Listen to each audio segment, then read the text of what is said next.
Kwenda kula keki kwa Mwamposa ni makolokolo tu ayo mwanadamu. Kupeleka kucha na nywele kwa Suguye ni makolokolo tu ayo mwanadamu. Kwenda kuoga ama kunawa kwa Nyakia, hayo ni makolokolo tu mwanadamu.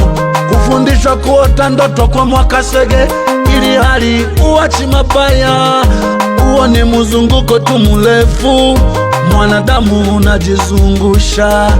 Kwenda kupewa gari ama mtaji kwa Jodevi ni mzunguko mrefu. Kwenda kumushangilia kuwa ni Musa wakati anadhalilisha watoto na kusema Mungu anakamata wachawi, mwanadamu unapita njia ndefu.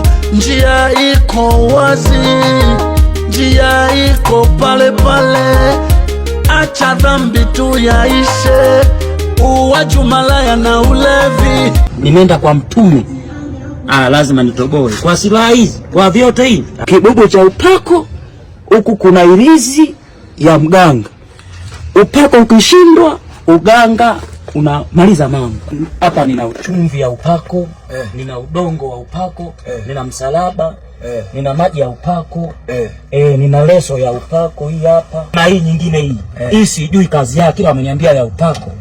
Mimi mwaka huu nimeamua kwamba nikishindwa huku niweze huku.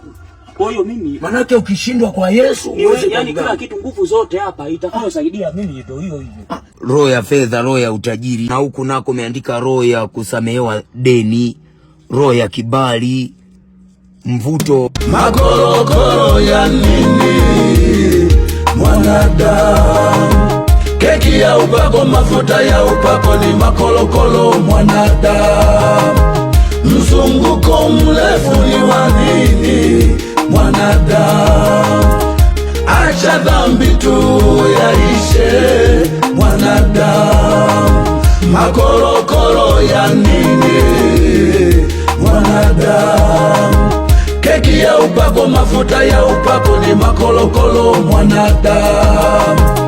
Mzunguko mrefu ni wa nini mwanadamu? Acha dhambi tu na uitubie, kwa machozi mambo yaishe.